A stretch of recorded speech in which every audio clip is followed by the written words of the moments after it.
In 1971, the average American home cost $25,000.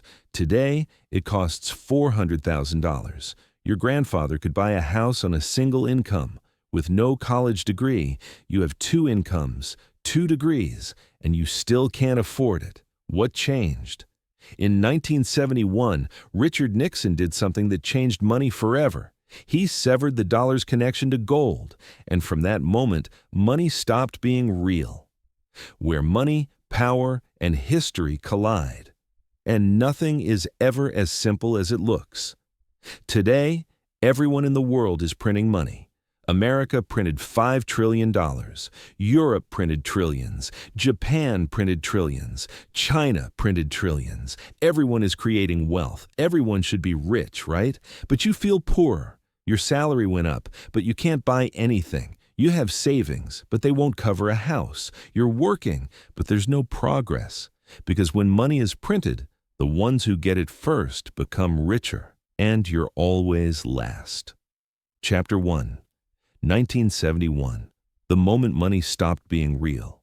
August 15th, 1971. Sunday evening. President Richard Nixon goes on television and makes an announcement to the American people.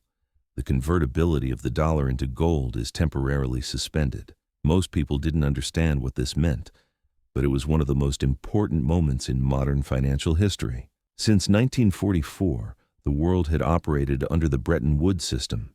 Every dollar was backed by a specific amount of gold. In theory, if you held dollars, you could take them to the U.S. Treasury and exchange them for gold. This kept governments in check. They couldn't print unlimited money, because every dollar they printed had to be backed by real gold in the vault. But in the 1960s, America faced a problem. The Vietnam War was expensive. Great Society programs were expensive, and American military bases around the world were expensive. America was printing more dollars than it had promised, and foreign governments began to notice. French President Charles de Gaulle did something in 1965. He collected American dollars and sent them to Washington to exchange them for real gold. Other countries began doing the same. America's gold reserves started melting away. And Nixon faced a choice: either cut spending, end the war, and impose austerity on his people, or change the rules. He changed the rules. Nixon suspended the gold standard, and it never came back. From that moment, the American dollar became fiat money, not tied to gold, backed only by the government's promise. And if money isn't tied to a real asset, then you can print it limitlessly. At first, nothing happened. Life went on. People shopped. The economy grew. But slowly, something began to change. In 1971, $1 was worth what $6 to $7 are worth today. So the dollar's purchasing power has dropped 85% in 50 years. In 1971, a home was 2 to 3 times the average family's annual income. Today, it's 8 to 10 times. In 1971, a college education cost a few $1,000s. Today, tens of thousands. What changed? Did production decrease? Did people become lazier? Did technology regress? No. The only thing that changed was money itself. When the gold link was severed, money was no longer tied to a fixed value. Central banks could print as much as they wanted, and they did. Chapter 2. Money printing. Who wins, who loses? In the modern economy, money isn't printed by the government, it's created digitally. During every major economic crisis, central banks do the same thing. They print money. During the 2008 financial crisis, the Federal Reserve printed trillions of dollars. They called it quantitative easing, a nice name. But in reality, it means creating digital money. During the 2020 pandemic crisis, the same thing happened again. $5 trillion. In 2 years, the largest money creation in history. The European Central Bank printed, Japan printed, Britain printed, everyone printed. So where did this money go? To the public? To the middle class? To working people? Number. This money went first to financial markets, to the bond market, to the stock market, to the real estate market. Central banks bought bonds. Banks gained access to liquidity. Investors used this money to buy assets, stocks, homes, land, and the prices of these assets exploded. Since 2020, the stock market has risen 50%. Real estate prices have risen 30%. Bitcoin and cryptocurrencies have reached astronomical levels. But you? Your salary stayed the same. Maybe it increased 3%, maybe 5%. But your home price went up 20%, your food went up 15%, your gas went up 30%. This is where the great deception lies. When money is printed, everyone doesn't get it at the same time. Money enters the financial system first, to banks, to investors, to large corporations, and these people buy assets before the new money causes inflation. Then, this money slowly spreads through the economy, to salaries, to prices, to daily life. But by that time, asset prices have already skyrocketed.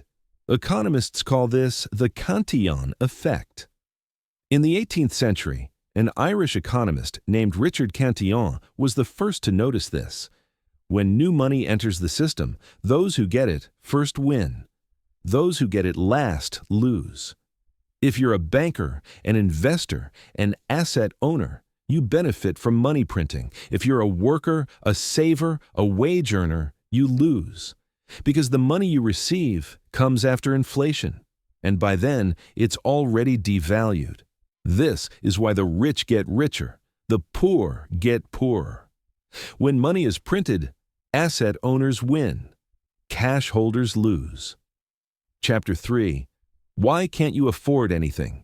In your grandfather's time, a man could buy a house on an average salary, buy a car, support his family, save for retirement on a single income. Today, 2 people work, 2 degrees, and they still struggle. Why?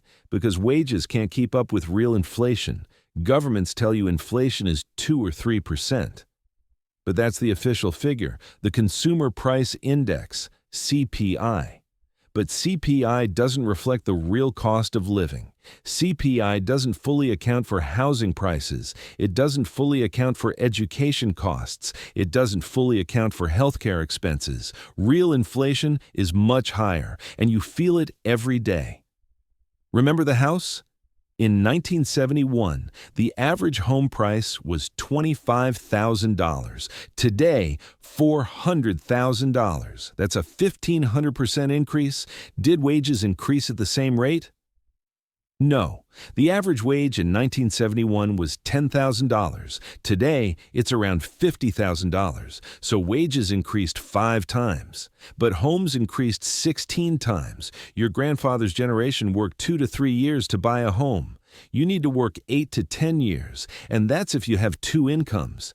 Education is the same. In 1971, college tuition was half of 1 year's average salary. Today, it's 2 full years of salary. Student loan debt barely existed in 1971. Today, Americans collectively owe $1.7 trillion in student debt. So what changed? Money printing changed. Before 1971, money was limited, tied to gold. Governments couldn't print unlimited amounts. After 1971, the brakes came off, and the money supply exploded. But this new money wasn't distributed equally. It went to assets first, then to prices, then to wages. The result? Asset owners got richer.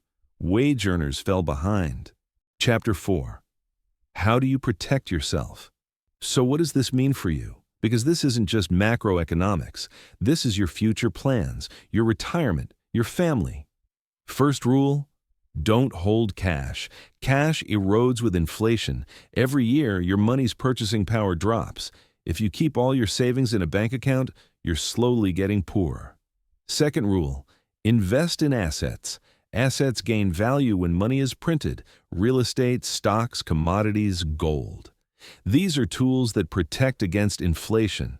The wealthy don't hold cash. They hold assets. Third rule: be smart with debt.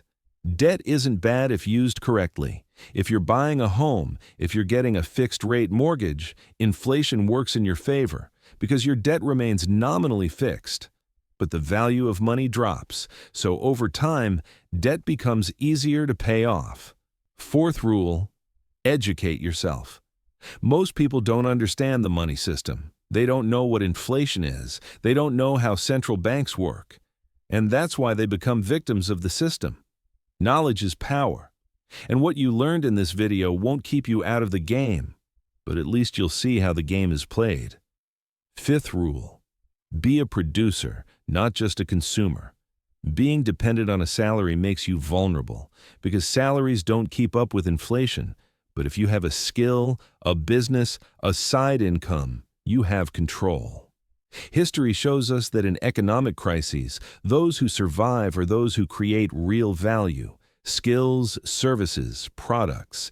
These remain even when paper money disappears. Conclusion. The modern world is built on money printing. Every central bank, every government is playing the same game. And the winners of this game are clear. Asset owners. The losers are clear. Cash holders, wage earners, savers. Which one are you? In 1971, something changed. Money stopped being real. And since that day, the world has split into two groups, those who understand money and those who are victims of money. If this gave you a new perspective, hit subscribe. History has the answers. I'll show you where to look.